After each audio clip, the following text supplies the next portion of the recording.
G'day folks, Luke Fitzpatrick here. Early in the week I posted a short video while we installed the ROKK Wireless phone charger from Scanstrut. Today I'm going to show you how it's been working for us today.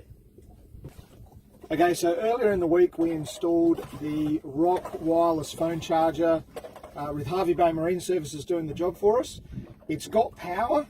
You can tell by the little red light here that there's power coming to it, and it's very, very simple to use. I've got a life-proof case on my Samsung Galaxy S8.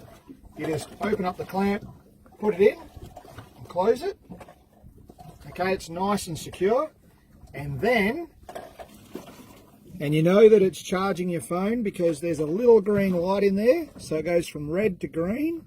And also on your phone it starts charging, and that's all you have to do. It just basically charges straight through the case onto the phone. So there you go folks, that's the ROKK Wireless phone charger from Scanstrut. If you're interested in a bit of tech like this in your vessel, head over to the BLA website and you can order it through there.